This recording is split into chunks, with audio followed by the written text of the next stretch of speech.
আকাশ আর সমুদ্র কি একই রকম? এক একটা এক এক সৌন্দর্য আছে।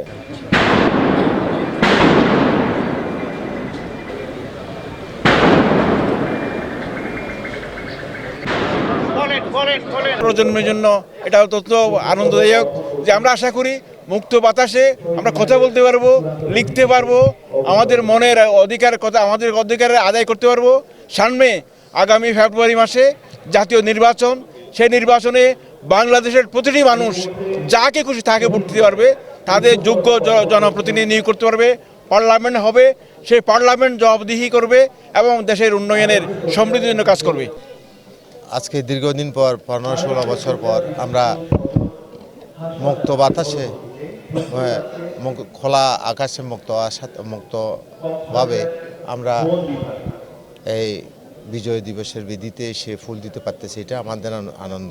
এবং আমরা ৭১-এর পরে যে ২৪-এর দ্বিতীয় স্বাধীনতা অর্জন করেছি, তার জন্য এই সারা বাংলাদেশের ছাত্র জনতা এবং ছাত্র জনতার গণ অভ্যুত্থানে যে দ্বিতীয় বাংলাদেশ পেয়েছি, এতেই আমরা খুশি। আমরা চাইব বাংলাদেশ জাতীয়তাবাদী ছাত্রদের পক্ষ থেকে যাচ্ছি ওখানে যাতে যে নির্ধারিত সময় আছে, নির্ধারিত সময়ের ভিতরে যাতে জাতীয় নির্বাচন হয়। কেননা সারা বাংলাদেশে আইন শৃঙ্খলার অবনতি খুবই নাজুক। আপনারা ইতিমধ্যেই দেখতে পেয়েছেন যে এমপি প্রার্থী ঢাকা আসনের এমপি প্রার্থী হাদি ভাইকে তারা কিভাবে যে প্রকাশ্যে হত্যার উদ্দেশ্যে কিভাবে মাথায় তারা শুট করেছে। তো আমরা যেটা আন্দাজ করতে পারছি, যদি জাতীয় নির্বাচন হয়ে যায় তাহলে এরকম আইন শৃঙ্খলার অবনতি থাকবে না।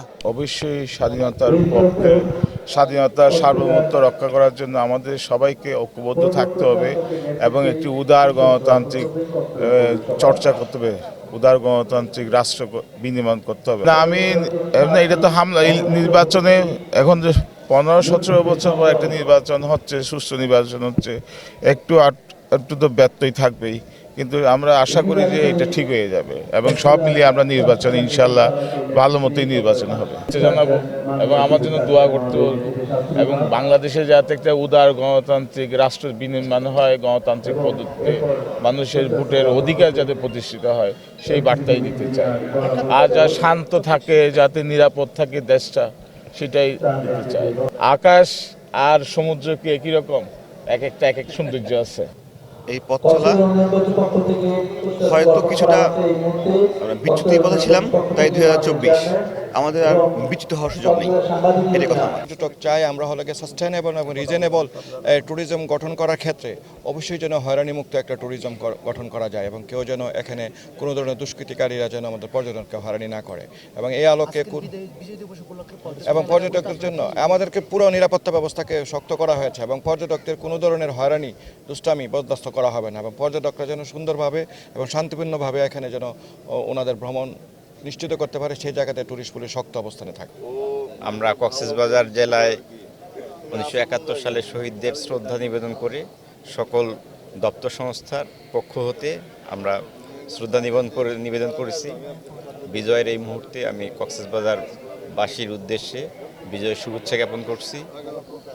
বীর মুক্তিযোদ্ধা 1971-এর তাদের শ্রদ্ধা জানাচ্ছি। জুলাই 2024-এর যারা বীর তাদের শ্রদ্ধা জানাচ্ছি। আজকে জেলা প্রশাসনের পক্ষ হতে এই দিবসটি উৎসবমুখর পরিবেশে উদযাপনের লক্ষ্যে বিস্তারিত কর্মসূচি গ্রহণ করা হয়েছে। আজকে ফুল দেওয়ার মাধ্যমে, শ্রদ্ধা নিবেদনের মাধ্যমে আজকে দিনের শুভ সূচনা হলো। তরুণ প্রজন্মের জন্য যে এটা বার্তা, আমাদের মহান মুক্তিযুদ্ধ চেতনা আমাদের লালন করতে হবে, ধারণ করতে হবে, বাংলাদেশকে এগিয়ে নিয়ে।